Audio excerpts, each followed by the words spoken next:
Hello, everybody. We are here on all the platforms live for the first time in a while. Quite a while. Yep. And you'll also be hearing this on the podcast in a little bit. Yep. So we have a guest with us today, Jennifer Fitzpatrick. She's an author and consultant and an expert in the field of ABA, Applied Behavior Analysis. She is the owner of JF Behavioral Services, a reputable ABA company in Washington, committed to achieving optimal outcomes in the lives of her patients before selling her company in 2021. With a profound commitment enhancing the quality of medical documentation and training, she has authored a series of textbooks that have become essential resources for healthcare professionals and educators in the field. Fitzpatrick's academic background in behavior analysis laid the foundation for her career. She pursued her studies with a focus on understanding human behavior, which later translated into her work in ABA therapy. Her passion for making a tangible difference in the lives of individuals with behavioral and developmental disorders drove her to explore innovative methods of treatment and education. As a consultant, Fitzpatrick has worked with numerous healthcare organizations, schools, and therapy centers, offering her expertise to improve their ABA therapy programs and training modules.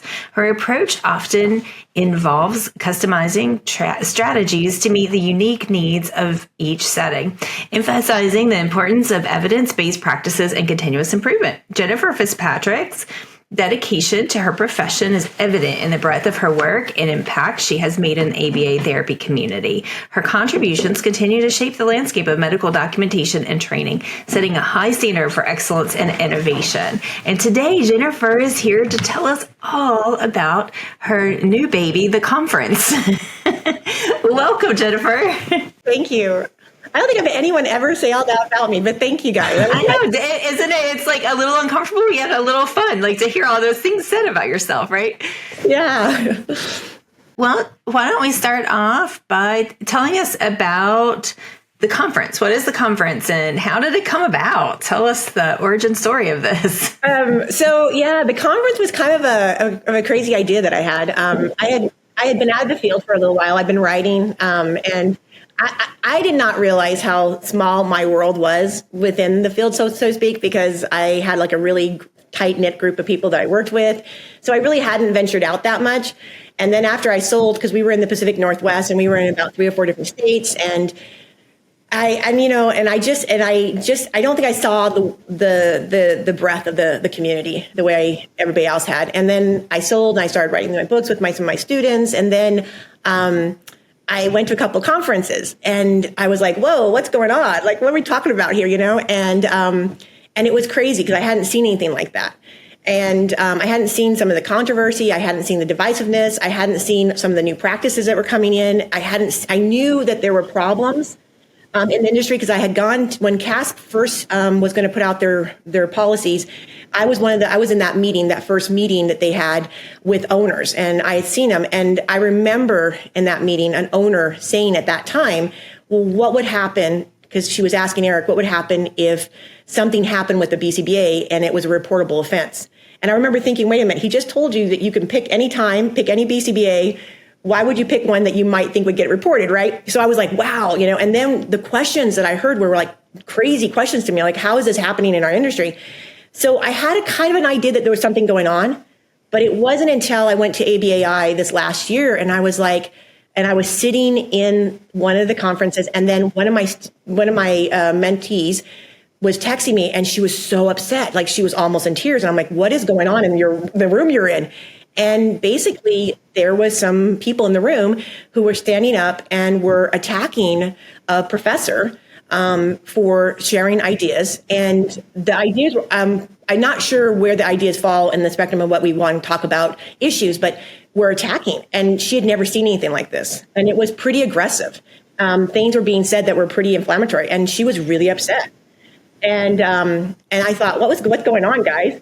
And that's when I started to open my eyes and started to really listen and talk to people. And I realized how divisive it's gotten. I realized how things have happened. And I said, part of the problem, I think, why this is happening is because there is a pretty big divide right now between what is happening in the academic rooms and what is happening clinically.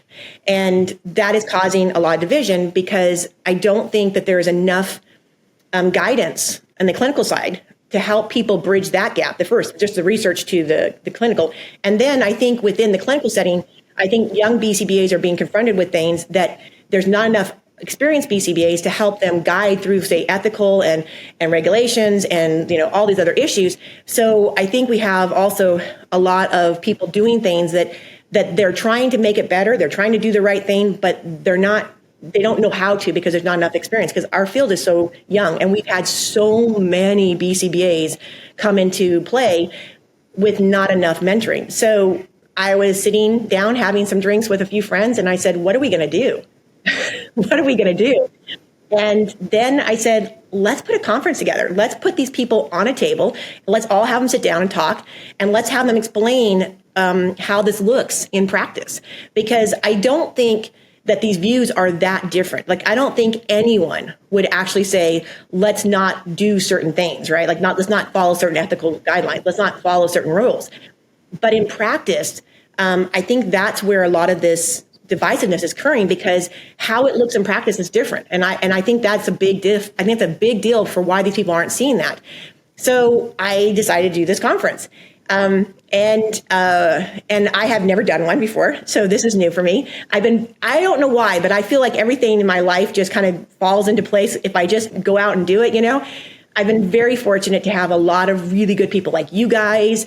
I've had some really good people who I found some moderators who then put me in contact with some other people, and they're going to help because I don't know how to moderate a conference. Megan, I can't tell you how often I have had to text her. I feel so bad because I'm like, this woman probably is going to drive. I'm like, can you tell me who I should invite for speakers? Because I don't know who's in these areas, right? Brittany, who is been amazing. She has sponsored events, but she has provided me so much research, and so I cannot explain to you. I feel like I've made some really good friends that I have not had.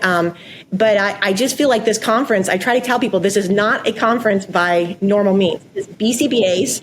This is profit sharing. This is a way for us as practitioners to try to help each other. That's the goal. It's like, if you are clinically putting something into practice and it's been successful, don't hide it. Guys, put it out there. Tell us all how to do it, because it is really hard. And there is so many different settings. And I tell people that I'm used to controversy because I have a home in Boise. Boise, Idaho is one of the reddest states in the country. And when I say we're red, I'm not talking about red, people. I'm talking about we are like blood red here, okay? And then I also had my practice, and I lived in Seattle and Portland. And there is no other places that are just as liberal as them. I remember when I would be texting people and I would be sending my emails from Seattle out east, and people were like, what are you talking about with this he and she stuff? And like she and, and I'm like, those are your pronouns. You're supposed to, So we were like leading the way on that kind of stuff to the rest of the country. And so two very different populations of people, two very different states and regulations.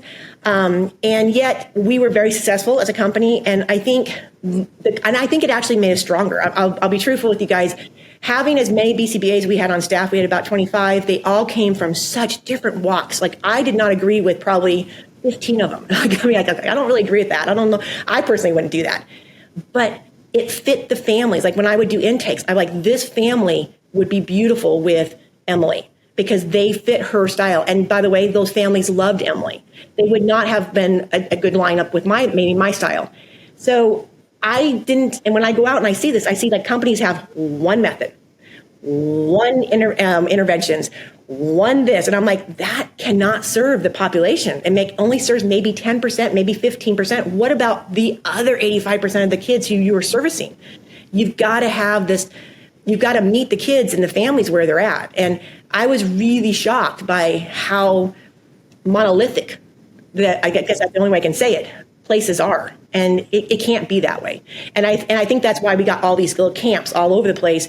And it's not, I don't know how this is going to work out. So this CPA is about trying to change how we do things and get people comfortable with diversity, get people comfortable with having multiple ways of doing things, that maybe you don't do it this way, but this is how this person does it, and to respect that.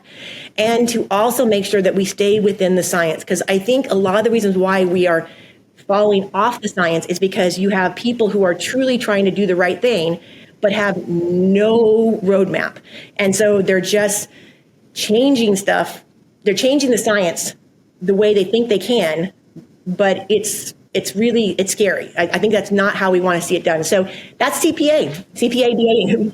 So exciting. As you're telling your story, I can't help but think like, build it and they will come, right? It sounds like that's exactly what you're doing, right? For those who may be way too young to know the reference, it's from an old movie. I think that was, well, when Stephen and I met you for the first time, or some people had told us, so I can't remember, we had heard about it, we reached out, anyways, and we had the talk, and you explained just kind of like where you're coming from and your ideas. It was really exciting because of that collaboration piece, because that's something that we talk about a lot, is how important it is for us to collaborate. Doesn't mean we all have to agree. It doesn't all mean we have to do the exact same thing. Yes, let's please follow the science and do things that work for who we're, providing services for in our, area of the country, right? And so that really fits with that collaboration piece big time, because I think part of in improving the quality overall in our field as we grow, collaboration is going to be a big piece of that. I'm curious. I know you talk a lot about standardization, and you have like your book about session notes, or you have multiple books. I know I don't have all the titles in front of me, but where do you think that standardization fits into this whole piece? I think standardization is the key to all of this. And I think it's the first place to really fix a lot of this issues, at least from the beginning standpoint. And I think it would have the biggest impact across the industry.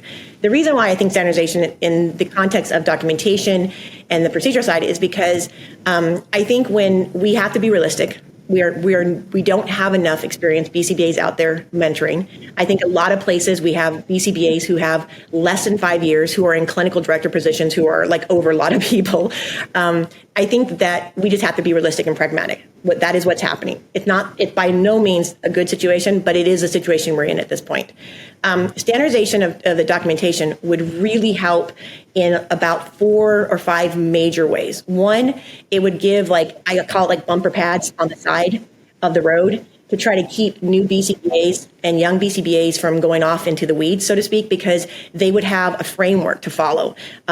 Documentation is not necessary. This is not saying let's standardize a treatment, but it's saying there is certain protocols. Like if you're going on site and you're seeing this from a child, this should indicate these type of assessments, this type of work, this type of stuff, right? It should give you some framework to follow. The other reason why that's really important is because if we standardize that documentation, as an experienced BCBA, I would be able to oversee more people.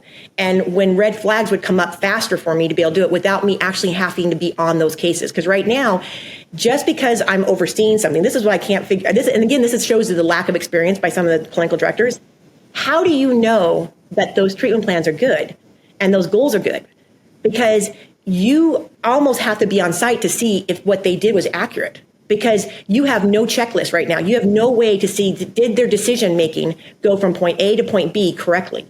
Like there's no decision tree that they're using. And we're trying to say there are decision trees. There are methodologies that A goes to B, B goes to C, and that you as a experienced BCBA could monitor. And that's what could pull up and tell you, oh, we got a problem here, because how accurate is these assessments and how accurate are they writing these assessments to the treatment plan? There's no way to evaluate that unless you're actually seeing the kid. And that's virtually impossible as a clinical director with all these cases. So standardization would help in bringing our young people into the field and giving them a framework that they don't have to necessarily, because they're not getting this in schools, we're not getting it anywhere else, and we don't have to necessarily rely on individual companies to be doing a good job, right?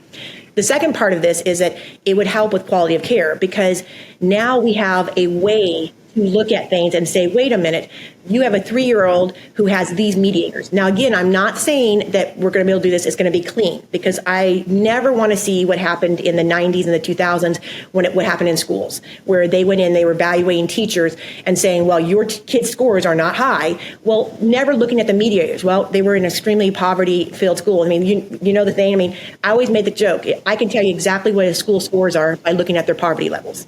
So we don't want to be unfairly doing something to anyone. But a 3-year-old who has this level of severity, who meets these benchmarks, how fast should they be moving through, let's say, matching, or how fast should they be moving through certain goals, right? as a BCBA, most BCBAs who have experience can tell you, they can kind of tell when they're not meeting their goals and when they are meeting their goals kind of stuff. But most inexperienced BCBAs don't. This would give all BCBAs, but it would also give clinical directors a way to look and say, hey, we're not where we should be. Because remember, when someone tells me that they've made 80% progress on their goals, that doesn't mean anything, because you wrote the goals. You could have wrote bad goals in the first place. So who knows what the 80% means? But if you had more of a standardized way of evaluating these children across certain spectrums and certain ways of looking at it, then now you can say, whoa, you're not meeting benchmarks. Let's go in and see. Now, that doesn't mean we're going to penalize anyone, but at least an experienced person can come in and say, let me see if I can help you. How can I provide you? Because that way it allows experienced BCBAs to target who they're looking at so that they can go in and help those people and provide more guidance. Most young BCBAs don't even know if they need help on a case. A case might be well outside their framework and they don't realize it because they don't know how to look and recognize it. So the standardization would bring those red flags faster to the front. The third thing that would really help us is with insurance companies. Because I am frustrated that at my company, I was on almost all the calls, exception to those who were very experienced BCBAs, who had years of experience.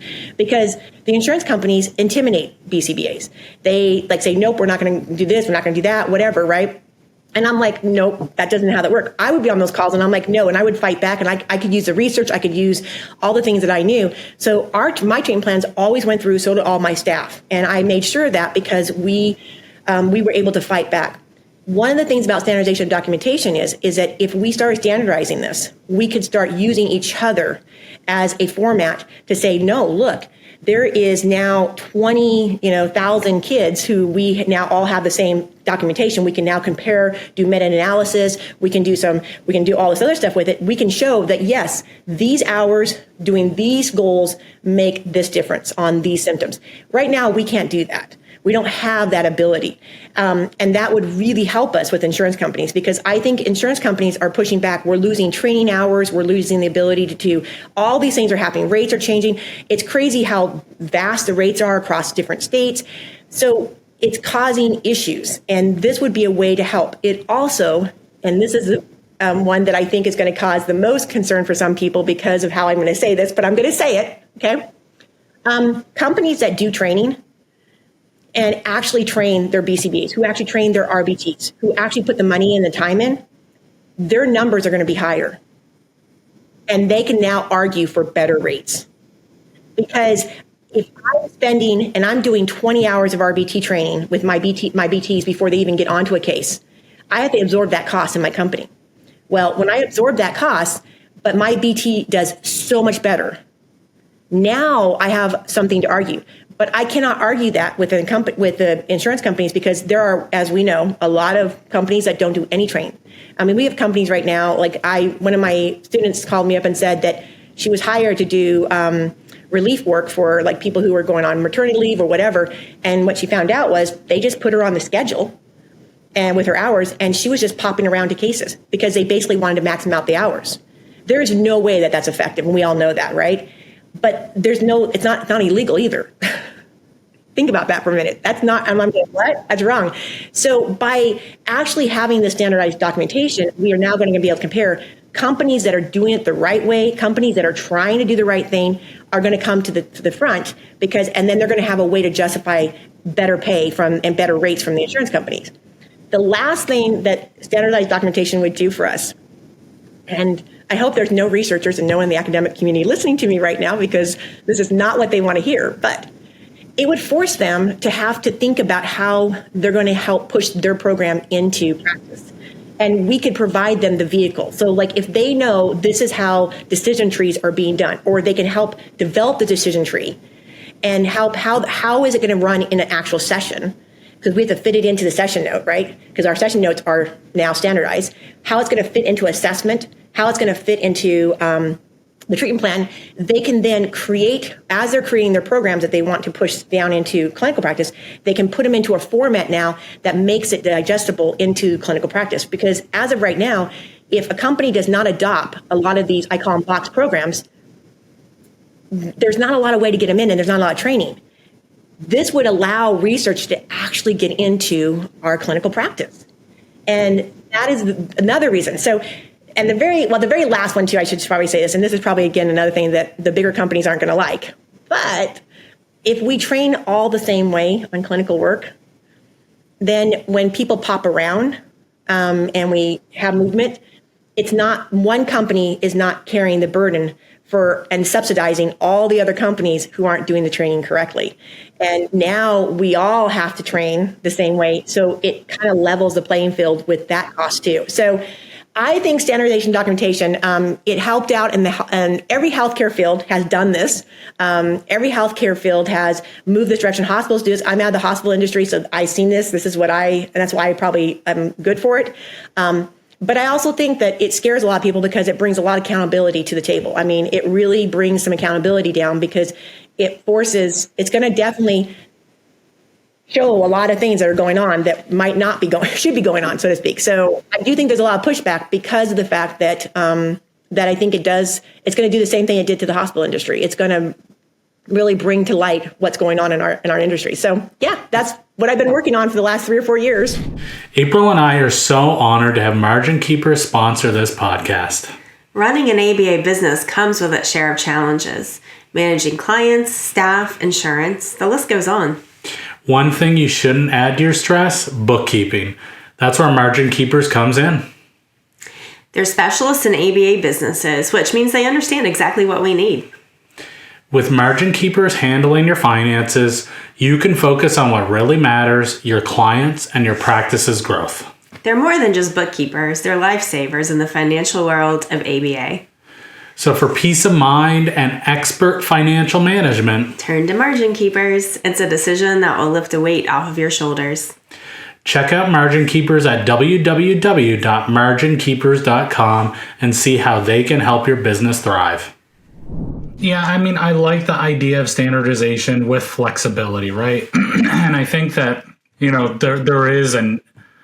there is absolutely a want out there for it because we exist, right? Like we have these employee handbooks, client handbooks, our HIPAA policies, our company policies that are very standard, right? And like so many ABA companies get them. Why? Because they want to make sure that they're following everything that they need to across the board, state, fed, insurance regulations.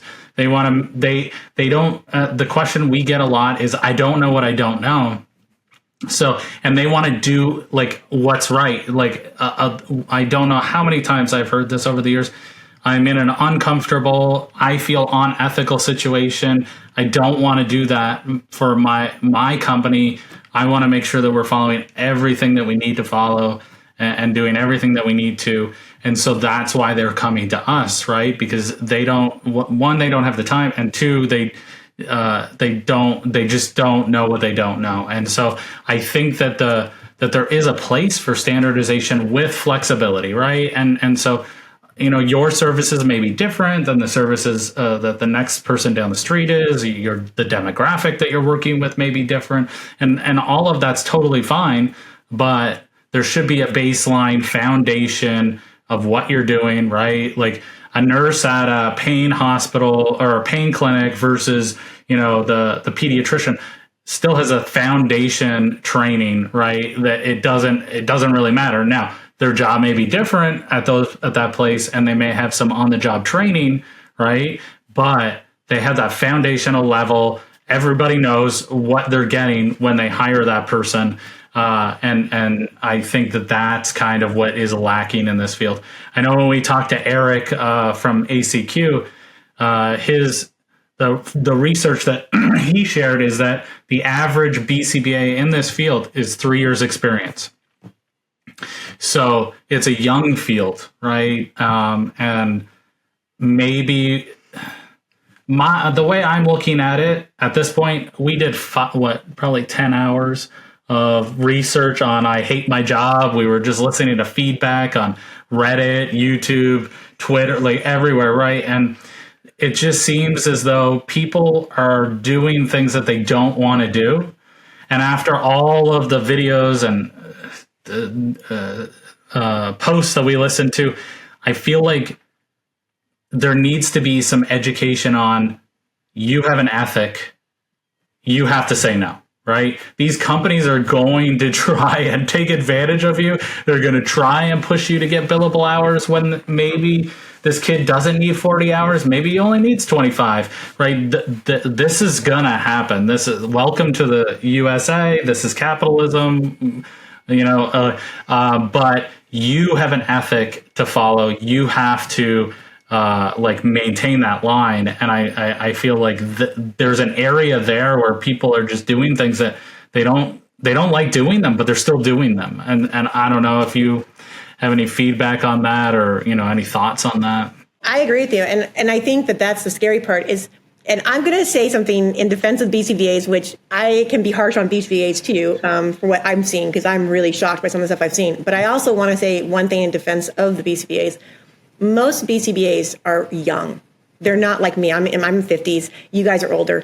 I have my voice. Okay, I have my voice. I know I came up in a time period that was very different. I tell people that, like, when I came up and I was in a kind of a sister field, so to speak, I was in healthcare in a different way. And I remember doctors, especially a lot of the male doctors. Like, I remember one male doctor, he was great at his field, but I remember when we were doing clinicals, he said, don't talk to me, don't interfere with me. If you cause me any problems, I'm just going to kick you out of the class and you can start over. Nothing you're going to say is important to me. I mean, I remember this. And when people hear that, they're like, they actually did. I'm like, yeah, doctors were like that back then. But the thing about it is that I don't think that we should be putting on these young BCBAs the pushback that we're asking them to do. Because one, I don't know if they even know to push back. Like, I think that's a big issue. And then two, I don't know that 25, I would have had the voice to push back. And I think that is one of the biggest issues. And the thing that I think that I find really difficult is that, and I didn't really see it until I had an aha moment about a week ago or 2 weeks ago. And I went, oh my gosh, now I understand why this is happening. But you know how you talk about treatment hours, right? I'm like, why are people pushing back on 40-hour treatment hours? Like, I was doing 40 and 60 hours, right? That is like what the research says to do with EIBI people, right? And then I was sitting in this meeting and I went, oh my gosh, I now made the connection, because it's been attached to these really unethical issues with like these companies pushing hours, and BCBAs feeling they're feeling unnerved by it, because the hours that they're getting are bad hours. I mean, let's just be honest about it. The BTs aren't trained correctly. They're not supervising enough, and all they see is bad, right? So they're like, why? This is unethical. It's only about money. When in reality, no, 40 hours is inappropriate. 30, 40 hours for young kids that's where the research shows. There's no other research. I know that people are saying there's research out there, but it's really not. It's actually showing how incompetent our ABA has been in the last 5 or 10 years. But the reason why you feel icky about it is because you know that you're not giving, that the services that are getting are not good for 40 hours, and it's only for money. And so then I realized why, like when I think about Ascent, like why has Ascent become such a huge issue in our industry with the young people? It's like, I get it now. I didn't get it at first. I was like, I don't understand what's going on here, right? But then it hit me in this meeting, because these BCBAs who are young are trying to say, like, they're trying to voice, but they don't know how to voice what they're voicing. They're saying, like, these are just like numbers to these corporate groups, right? They're just, these kids don't matter. Their rights, their views, these families don't matter. And that's why I think Ascent has taken hold so hard, is because it's the only way these young BCBAs can fight back, because they don't know how to fight back. And so I think and that's why I said when it hit me, like, we're not on opposite deal. Like, when people think that you have this side and this side, I don't think that anymore. Like, I kind of thought that before. I was thinking, like, okay, we got a problem here, right? Now I see it as, it's like those of like my age group, we're called the old timers. The reason why we don't have the same issues, like I'm not jumping on the bandwagon for Ascent, is because we already do that, and I have my voice. Like, there is no way that you're going to get me to do any of this stuff. Like, I would just go like, no. By the way, I had this fight with a young clinical director at one of the companies that I did a little stint of work with. I was like, no, I'm not going to do that. No, you're wrong. And I actually fought with her, right? I actually fought back with this whole group of people, and I said, no. But I could do that because I know the science. I know my. You're not going to get me to do something I don't want to do. But how many young BCBAs who either don't have the experience, they don't even know, are they right? Are they right? Are their feelings right? And then like I was watching, like I went into this one situation where I swear it was a daycare, you guys. There was no ABA, right? No ABA here. They were just, things were going, and the kids were not being treated correctly. I mean, it was a mess, right? And I was thinking, if I were a BCBA here and someone was on a podcast or somebody was at a conference talking about assent and saying, children have a right, and I'd be like, yes, someone finally understands what I'm trying to do. Because again, when I walked into that situation, I was like, nope, not going to participate in this. You either going to do it this way or I'm out of here. But that's because I'm so much older and I have that voice. So now I think when I hear people talking about these programs and they're talking about these issues and it's coming from the young population, it's like now instead of saying to them, okay, I don't know that this follows the science, I'm like, I hear you. I know what you're trying to do. Let me help you. Let me show you what my experience, women before me who were experienced and who had to fight the system and had to fight against, because a lot of this, I'm sorry, I do think this is somewhat a little bit into gender issues because most of the practitioners are female and they're young, and the owners of these companies are men, and there's money being pushed, and there's a lot, and it just kind of flows down here. I say, let me show you. Because like one of the persons on my book, who's an author on the book with us, I brought her on, is Elizabeth. She's amazing, right? Christina's the other author on the book with us. Christina is like, Elizabeth goes, she scares me sometimes. And I'm like, why? And she's like, because Elizabeth just says, nope, not going to do that. And I'm like, well, why does that scare you? She goes, she can like, you don't mess with Christina. And I'm like, yeah, I know. I've taught her that over the last 9 years. She's been with me for a long time. And I'm like, you just put your foot down, girl. You don't have to do anything.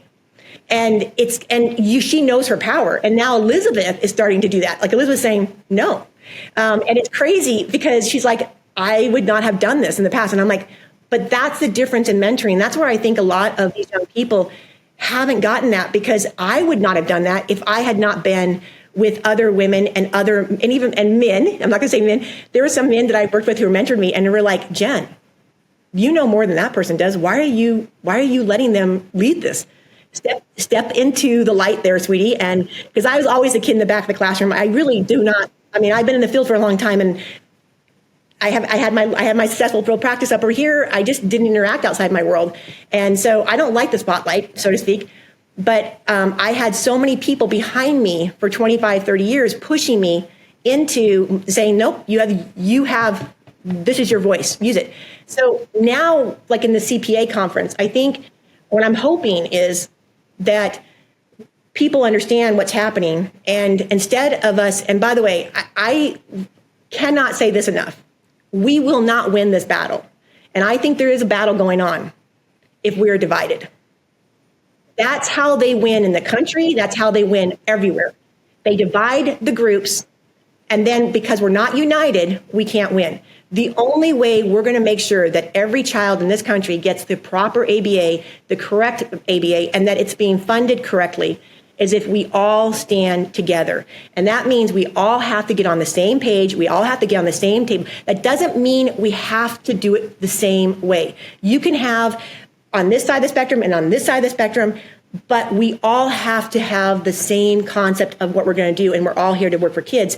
And if we do that, we can force some things in the industry that we haven't been able to, and we can push back against some of the factors that are coming at us right now. And so I just want to say that I think you hit it right on the nail when you talk about the 3-year experience. I think this is definitely a little bit of a gender issue because I think a lot of young women were not taught to have our voices. I know that it's getting better, far better than when I was younger, and I was in a more male-dominated situation than even today.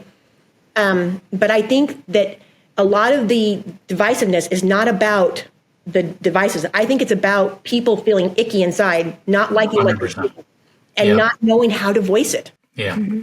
Yeah. I mean, there was one TikTok that we watched. It was an RBT, and she was just in tears. She said, I have to quit this field. I can't do it anymore. Right. I don't know who to talk to. I've tried 4 different companies and they're all the same. And it's heartbreaking that we're losing the most passionate, most caring, most compassionate people in the field, and they just can't do it anymore. And that can't be like, we can't do this, right? We can't lose the best people because they have that ick feeling, and that we have to turn this around.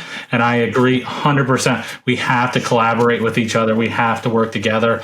And yeah, I may not do things exactly the same as you, but we're all trying to help. That has to be, right? We're all here to help. How can we help? And that's kind of been what we've been trying to do for the last 5 years ourselves, right? Is how can we help the space? I love you guys for that. I think you guys are leading in this way. I just want you to know I love you guys for that way, because you guys are doing that. You guys are truly trying to bring people together. And so I also want to say one thing. You guys are obviously making a living off of this. You guys are profiting from it. That's good. I would really like people to start supporting the companies and supporting the groups that are actually trying to do the ethical, the moral, and the right things. Because so often in our industry, the companies that are doing it the wrong way are profiting. And I would say now they're dominating. Like, really bad things are happening because, like, they're profiting. So I just want to say, I want to reiterate, companies like you, we have to start supporting, and other BCBAs, we got to start finding ways to support, like ethical billing practices, all these things. Support the companies. Like, I work with Aparna, who I think is amazing, and their company is ethical in how they do billing. We have to support each other. That's why I'm really sad that the people who make the most noise in this industry, the people who are the most compassionate, are the ones we're killing. And I mean that. And I say that because I have, in this conference, I become familiar and more friendly with many different groups. And I know that there's very strong feelings about these different groups. But I can say this. There's one professor who lost his job. And even though I understand that there's a lot of hard feelings towards him, he is passionate about this field. Okay? There's another person that I've become familiar with, and they're on social media, and people really have issues with them, but they're passionate about this field. And I'm like, these are the people that you want to argue and fight with each other and do that kind of stuff, because they're going to actually bring out the best in all of us. So we don't want to kill them off. And I feel like we're actually doing the bidding for a lot of these bad practices. Like, they have to get rid of people like Justin Leaf, because he's saying things that we don't want to hear. So instead of them going after him, we're using other people to go after him. And we're trying to silence people who are trying to advocate for rights. We talk about the human rights and assent, and I didn't kind of see assent that way, but now I do. I'm like, these people are trying to advocate to bring human justice into the system, right? We're using science to kill them off. We're fighting each other at the for-profit. We're doing it. We're doing what the for-profit groups and the bad characters in our field can't do, because they'd be called out for it right off the bat. So we're doing it to each other. Could you imagine if we could get two really passionate people in the same room and let them fight it out? Do you know, when they got done, we would have a better ABA system. Neither would be happy. Let's understand. And by the way, that's what compromise is, you guys. Neither of them are going to be happy, but they're going to be equally happy and equally unhappy. But there would be something. What comes from it would be amazing. And I really believe that, you guys. I really believe in controversy, and I believe in diversity. I believe in that because it just, even in our country, I want to say this: what makes America beautiful is our diversity. And we're using our diversity to hurt ourselves right now. And we've got to stop, because at the end of the day, you can't hate 50% of the population. You can't. Sorry. You've got to have to work with them. So we've got to figure that out. And so that's what I'm trying to say in our field, is that we are allowing a lot of people who have bad intentions, who are profiting from a lot of kids, because there's a lot of money in ABA right now. And we're doing their dirty work by hurting each other. The people who are most passionate, we should be supporting. Yeah, right. And I feel like, well, I was just going to say, like, I love this RFK Jr. quote. We have to love our kids more than we hate each other, right? Like, and so it's the same thing, right? Like, you can disagree, right? And that's fine, but we're here. All of us are here because we want to help. Like, and these kids that we're helping, like, are the most vulnerable, right? And like I remember reading an article, I don't know, it was 8 months ago probably now, but there was a teacher and an RBT with a child with autism in some school, and they were sitting there forcing him to eat his own vomit. Like how like it's just like, why are we doing this stuff, right? Like, what is going on in this field, right? And it's just like no, like I don't understand, right? And so I'm hoping that we can sit down together and try to change what's going on, because there's just, these children need our help. They don't need us fighting each other, But even if we were fighting each other, right? Even if we're fighting, even if we do that, if we were doing it in a way, in a productive way. yes. I mean,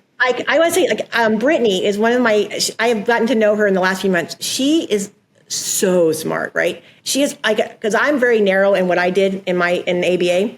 Like, she has given me so much information. She has all this research and knowledge, right? And she's been like giving it to me, and she's been educating me on so much stuff, right? But I know I love Brittany. And see, again, I come from very diverse situations. She talks sometimes harshly, right?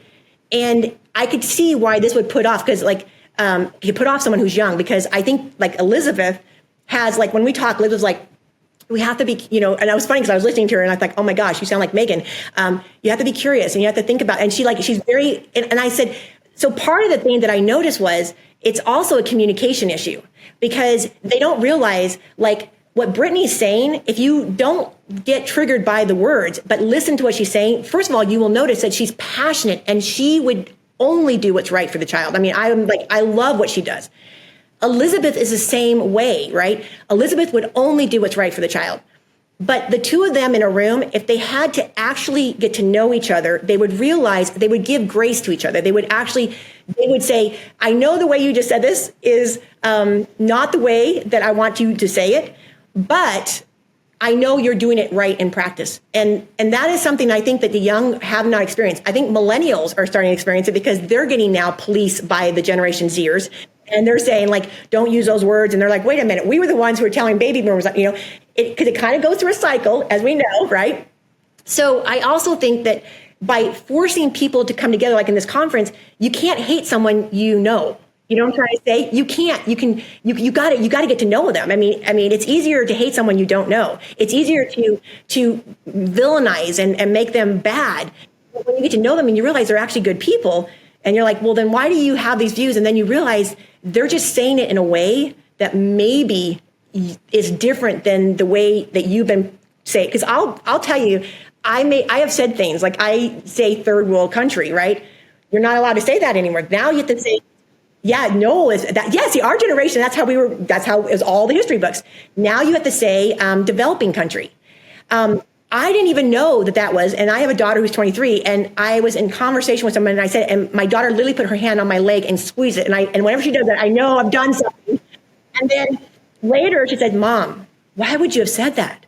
And I'm like, what do you mean? She was like, that is so, like, she goes, Mom. And she was just so appalled that I had said third world country. I'm like, well, what do you call it then? And she's like, developing. She goes, what are you trying to do? You're trying to say that people who don't have what America has, because America's the best?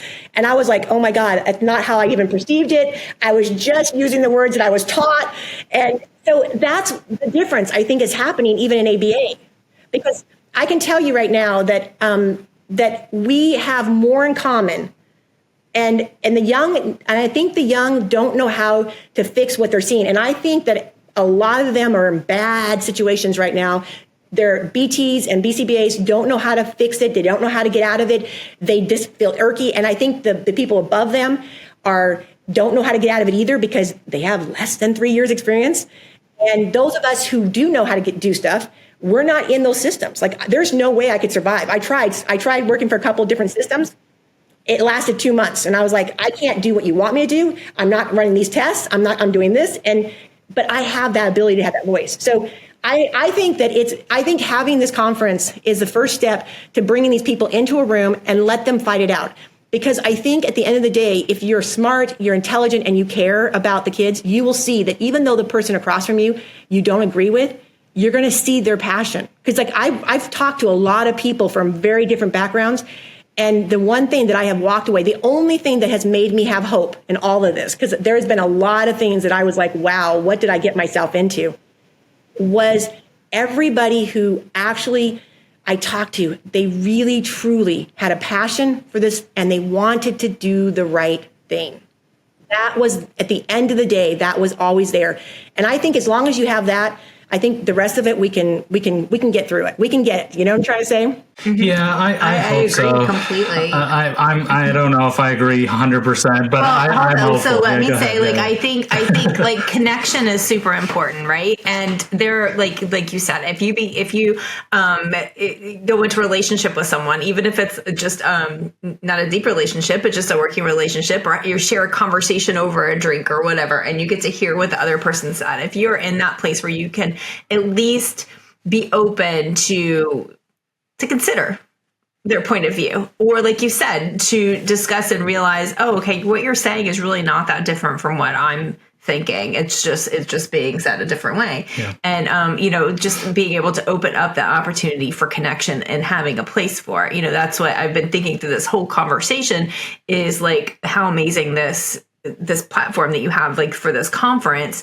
really is a tool for getting these conversations going and even modeling like how it could be, so that those who show up and participate or just listen can kind of take some ideas of how to then have those conversations with the people in their community. Yeah. Okay, you can talk now. Okay, great, thank you. Yeah, I think that there's just a lot of bad actors out there, right? Well, that is true. It really some days it's just really hard to handle, and like there's definitely PE is a problem. I 100%, but there is also some really good PE out there. I have worked with them. I know that they're in it for the right reasons, and then you have some BCBAs like that. I don't believe that they wake up in the morning, right? I have to believe this, that no one wakes up in the morning and says, hey, I'm going to commit some fraud today, right? Like, I don't believe that that's something that happens, but there are a lot of ABA companies out there doing some unethical, fraudulent things. And it's really, some days it's hard to see how this moves they're forward. closing systems like in Florida. Sorry, Florida, to call you out, but like they're like insurance or and funding sources are closing. Moratorium, because of. I think that's been lifted, but has it been? Yeah, okay, yeah. But still, like the fact that even had to exist, that had to right? happen. Yes, yeah. Well, my one of my Christina, who I work with on my book, she called me this morning. We were talking about some stuff. And she was telling me, and so when you say that about like there are some really bad actors and you have to hope, you have to go to bed at night hoping, I think that you're correct about that, and that maybe these bad actors are really truly just bad actors. But I also think bad actors are. Have you ever heard the old term, keep an honest man honest? I think that I used to blame these BCBAs more, and now I'm really angry at our board. I'm angry at regulations, because what happened was Christina has been in two situations, and I just thought that there was rules, like there's rules that somebody's made this rule, right? So like she literally is going to talk to a BCBA today, and she has clearly said to this BCBA, you cannot just take a treatment plan that you've used 1,000 times and submit it as a new treatment plan. You actually have to go on site and do an observation. You have to run. She has clearly said that this is against rules, that this is fraud, right? She has clearly said that all these things, right? The BCBA doesn't care. Even if the BCBA gets turned into the board, they don't care because they don't think anything's going to happen. And I bet you $1 million, nothing would happen. And then we look at, like, for example, like I said, Christina was in a situation where, like, they literally said to her, what hours do you want to work? Okay, great. Boom. They put them on there. And she's just randomly popping into cases. And there's 25 BCBAs working at this company. You cannot tell me that this, like, you don't know that this is wrong. But I think it fits. And by the way, there's nowhere to go to report this. There's nobody going to stop this.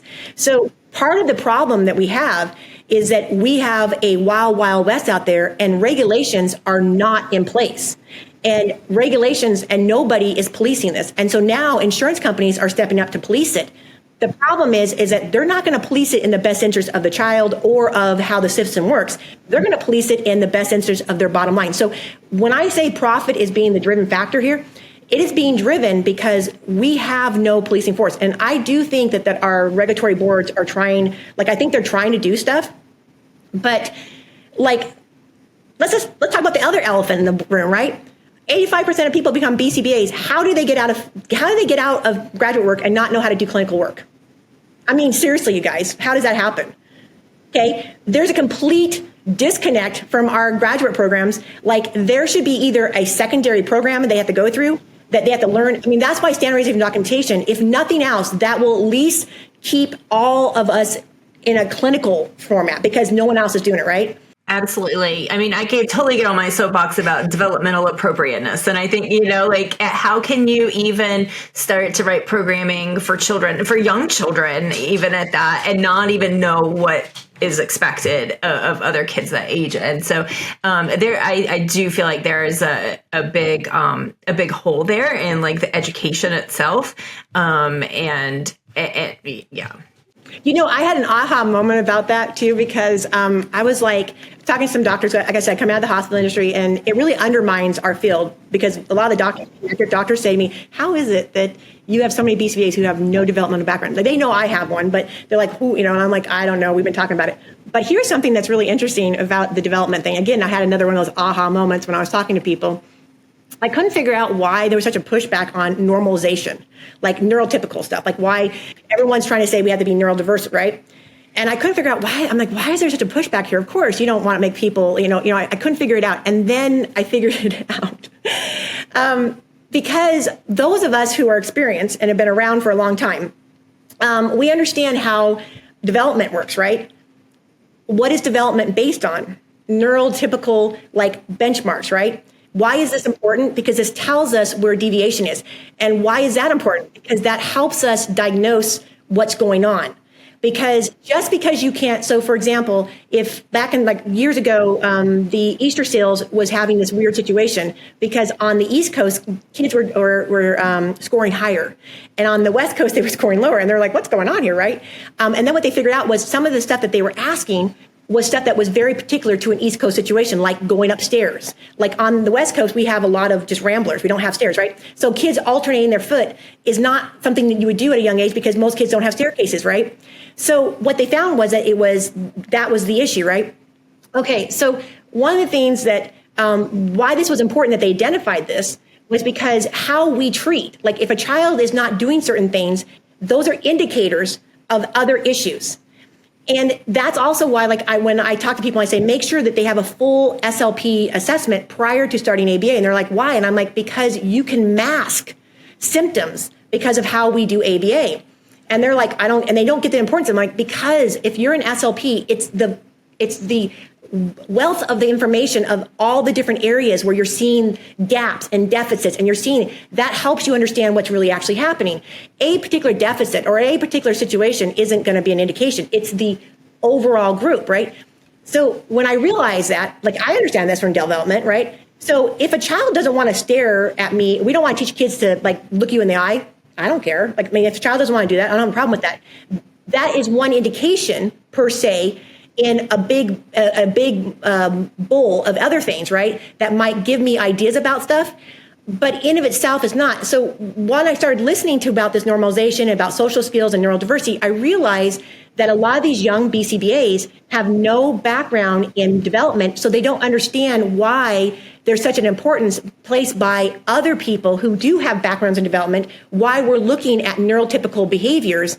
It's not because we're trying to make people neurotypical. It's because we're trying to figure out where the deficits are, where we can help. And they'll say, well, they're not a deficit. And I'm like, well, that is a different problem that we have to talk about in a different situation, and that's a medical issue. And I'm not a medical doctor, so I'm not getting into it. I did get a medical doctor to come and talk about this with everyone at the conference, but there are some issues that we have identified, and we can see them neurologically through functional MRIs that are different with children with autism.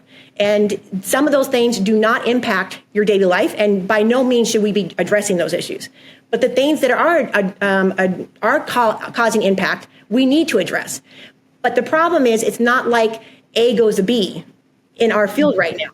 You don't know, like, you know that this is an issue, but you don't know exactly what's causing the issue or how to fix it. That's where all the different things that the child is deviating from neurotypical behaviors starts to give you an idea of where to start. And that's why when you look at the VB map, you are basing it against neurotypical behaviors because it's giving you an indication. A child missing some things on a neurotypical chart would not be an indication that we need to do stuff. And that, again, it was like an eye hope, because I was talking to this BCVA and she's like, you just want to make everyone normal. And I'm like, I don't understand where that came into this conversation. And then it hit me why she was so concerned about it. And then I was like, you need to get a developmental background, and then you'll understand how SLPs, OTs, PTs, how doctors, I mean, everything is based on this is neurotypical, or this is typical, what we see in a typical patient.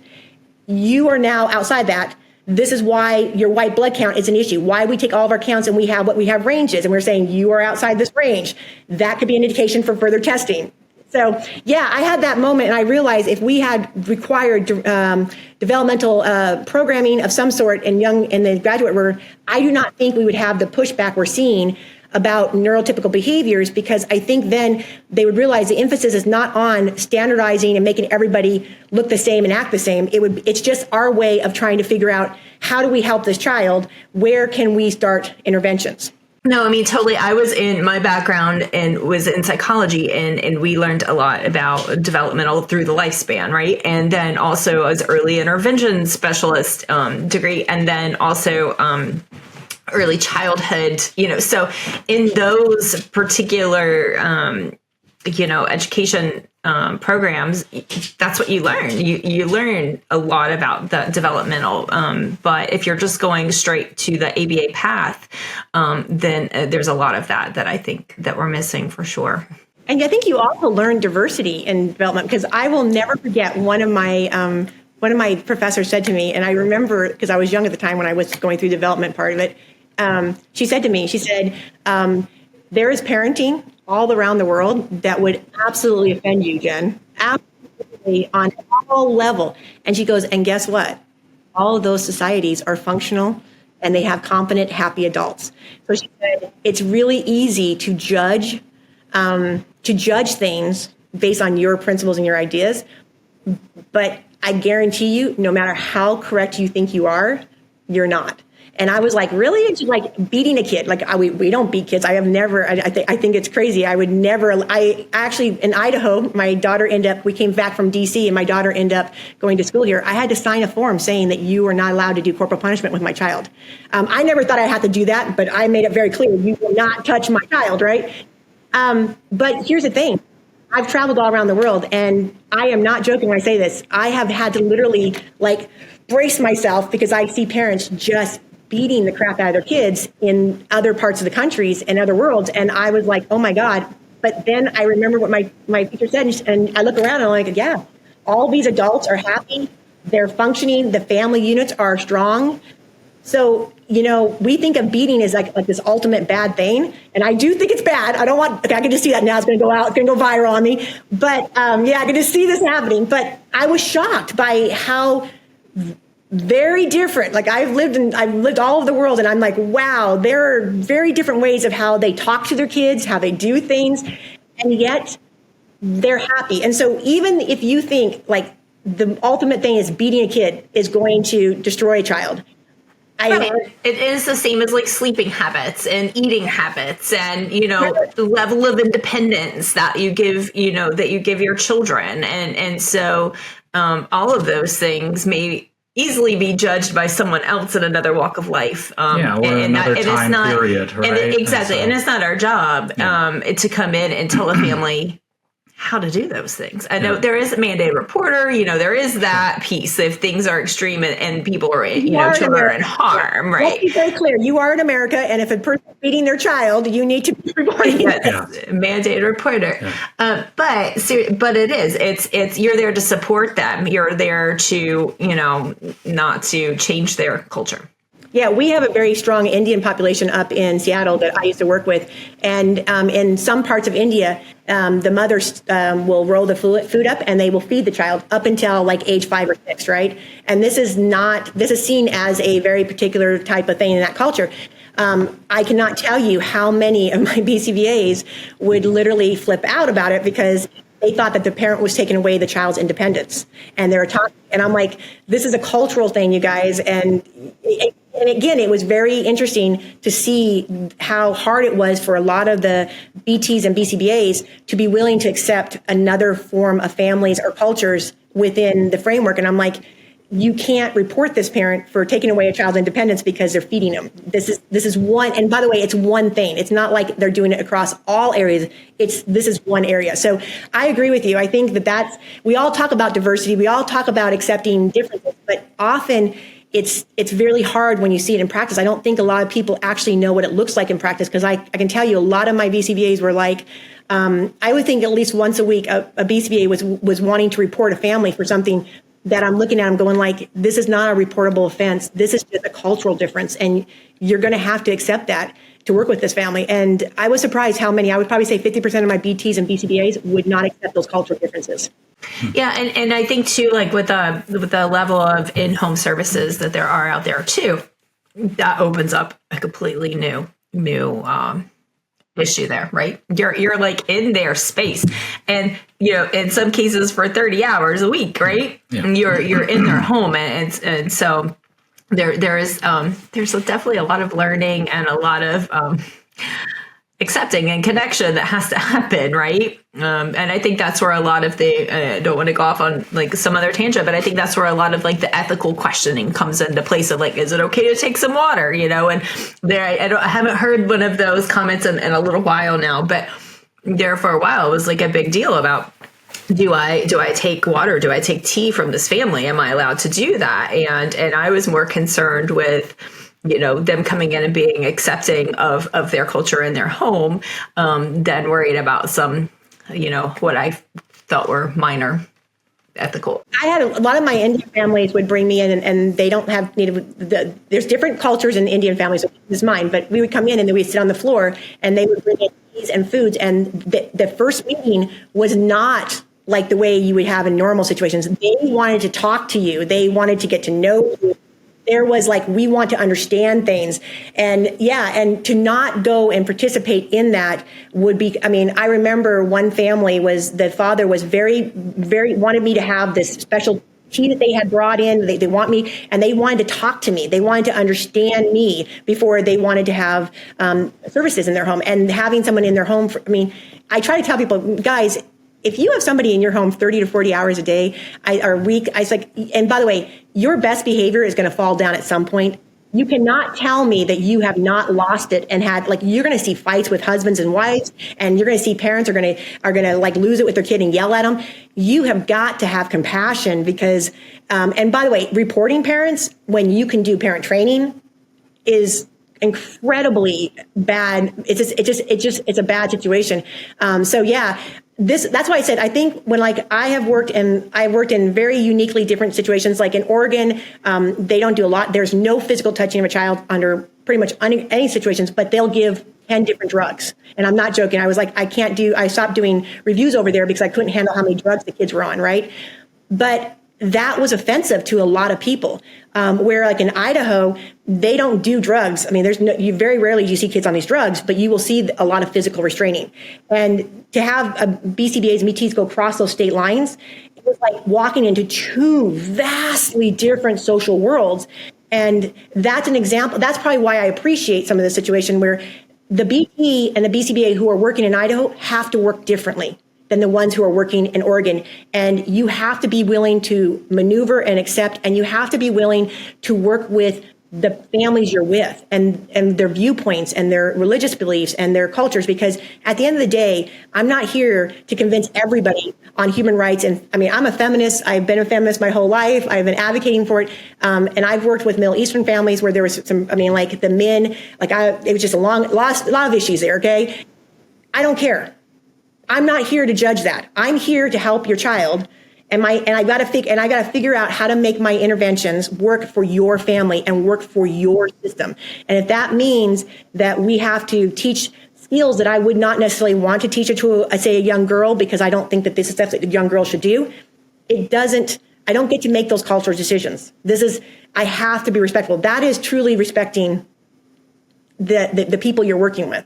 And at some point, everyone gets to make their own decision. That's when they turn 18 or whatever age that happens for them in their situation. But we have to go in. And I think that I find that our society right now, even those who are advocating for diversity, are the least willing to be tolerant and the least willing to be in a room and hear opposing views. And I want to sometimes say, you understand, no matter how loud you yell and no matter how many inflammatory comments you make, you're not going to change those people. So you're going to have to learn how to live with them and figure out a way to work and make a better world that we're all going to be in. So yeah, I agree with you. I think that's what CPABA is all about and why this is so important. And I hope people don't, I just hope people don't see it as some way to fight out old grievances or see it as a way to I don't know, I hope people see it as a way to finally start to try to figure out a functional, pragmatic way to work with other people and to build respect and to build understanding of each other. And again, I had a pretty large practice. I did not have the BCBAs on my staff. I would never do what they did, but I knew they knew the science. I knew they knew what they were doing. They were very successful, especially with the families they worked with. The families who they did work with loved them. And those families, by the way, those BCBAs could not have worked with my families. My families loved the way I did things.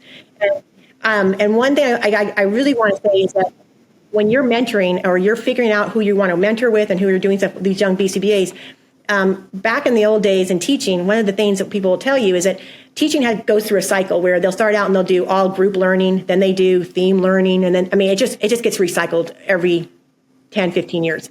One of the things that I learned when I started doing training was with nursing and with all the things I've done, it doesn't matter what the methods are in per se. It matters what that person who's learning it, what they're naturally inclined to do. And if they go towards what naturally they're inclined to do, they will be the best at it. So if you are naturally inclined to work with, say, nonverbal kids in a more of a certain way, and if you specialize in that and you find people who help you in that direction and you take on those practices, you will be the best. But you also have to realize that you're not the best for every kid. And you have to be willing to then refer out. So I would work with a family thinking that they were good for me. And I realized this is not working. I didn't take it personally. I would call up Cobb or Kayla, or I would call up Christina, or I call up one of my other and say, hey, you guys, I think this family would be a great match for you. And then I would move them and the family would do great. That was not a knock on me. It was actually showing how smart I was because I knew to section out my kids. And by the way, BCBs would send kids to me, and they were not incompetent. It was not a show of back. It was their ability to recognize that the models were not matching up how the families work. And that is the other thing that I think if BCBAs were willing to tolerate and understand that you can do it many different ways, and it's not personally knocking you as a person because you didn't match well with this family or you don't have the right method for this family. It's not a knock on you. It's actually mean that you've done a good job. And if you go find people and do the things that you are really good at, you will be the best at those things and naturally do those things. So that's my other big thing on mentoring.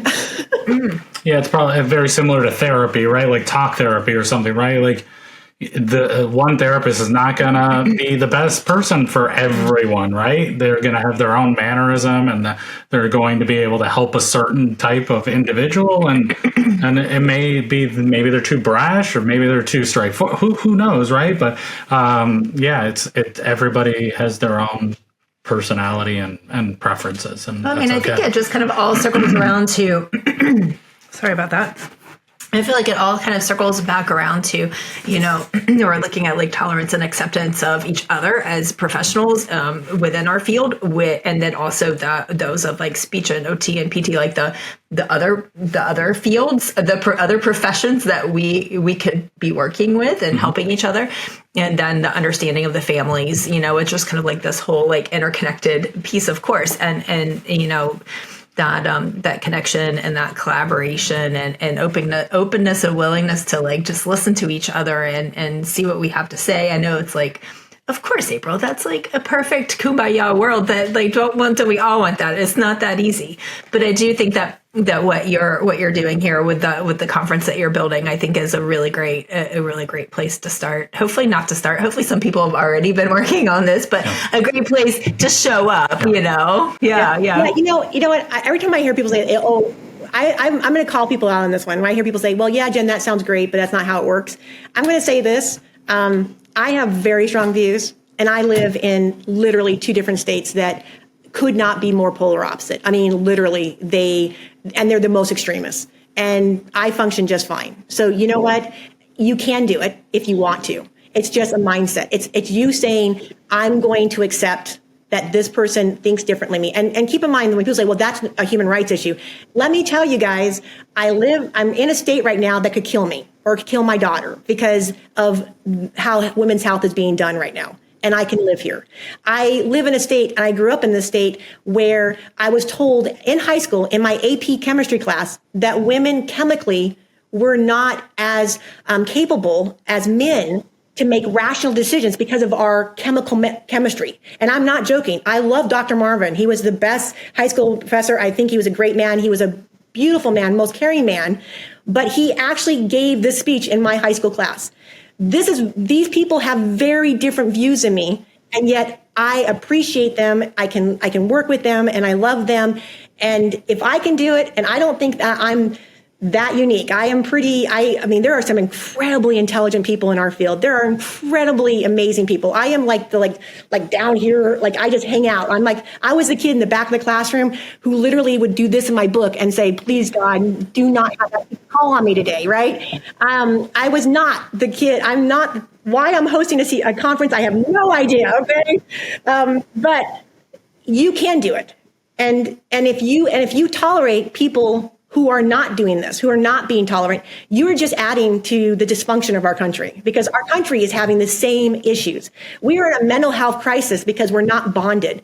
We are in a mental health crisis because we have negative energy everywhere. You can choose to be positive. You can choose to be positive anywhere. If I can be positive and be a feminist in the state of Idaho, where I literally have Trump signs, I don't want to get political here, but I literally have signs everywhere. And my family members are this, and I can go to family dinners and I can get along, then everybody else can do the same thing. The human rights issue, I get it. You think this is a human rights issue. I get it, you guys. But guess what? There are thousands of human rights violations, and yet we all still get along, because guess what changes people's minds? Guess what makes people go in different directions? It's you bonding with them trusting you, them thinking, wow, you actually are you're smart, you know what you're doing. And then you change them, because you're not going to change them screaming at them. You're not going to change them doing stuff on social media. You're not going to change them with TV. That's why our country's so divided, is because there's not enough feminists like me in the state of Idaho, right? Because I'm a pretty nice person. Go out and have some drinks with me. People like me. And guess what? What surprisingly happens, most of my friends who are very conservative have changed their views over time, because they trust me. And that trust is a big deal. So I say anyone who says we can't do this, then you have given in to all the divisiveness of our country, all the divisiveness of our world, and you've given up on humanity. Because that is the thing. You either figure out how to deal with humanity and deal with all the people in your world, and you do it in a respectful manner, and you do it with it. And even if they don't show respect to you, you show respect, because modeling it, you don't realize if you model that respect, it will come back to you, because people who you don't even know are watching you are going to see it, and they're going to follow. You cannot expect people to do something that you yourself are not doing. Yeah, totally. Yeah, 100%. Yeah. Here's my Sorry, guys. No. I mean, we really, okay. like, I agree. I think it's like we have to stop talking at each other and we have to start talking with each other. We're all doing our best, and so, everybody starts at a different playing field, right? And where you are is not where these people are, and you can't expect them. You don't know their history, right? You don't know what they've gone through, and to say that you do is, I think, a little disingenuous. But yeah, I agree. Yeah, we just all have to. Yeah, we have to see the humanity in each other. Yes. Yeah. Believe in each other. Yeah. Be nice to each other, you guys. Stop listening to the news. Turn the news off. Totally. Yeah, you got to shut that off. Yeah. Just go outside and talk to people. Like I did another podcast where I was talking about it, and I said, we're in a mental health crisis right now because we are so disconnected. We have loneliness that is just taking over. And I'm like, just take a chance and talk to people, even if you think you won't get along with them. Just talk to them, because you have no idea how much we as a country and as a group, and even in ABA, I mean, we have our population has social communication issues. They're already isolated. We need to figure out a way to help everyone connect and build communities. These families who are often, divorce rates are huge among our population because the issues, there's no support. Our country does not support like they do in other countries. We have to help them bond to other families. We have to help them bond to other groups. There's the only way to survive is to survive together. So I cannot reiterate this any more than I can say is that you've got to be willing to be the best person you can be, and therefore you're modeling it for everyone else. And you cannot start that being the best person by judging everyone around you. Totally. Yeah, 100%.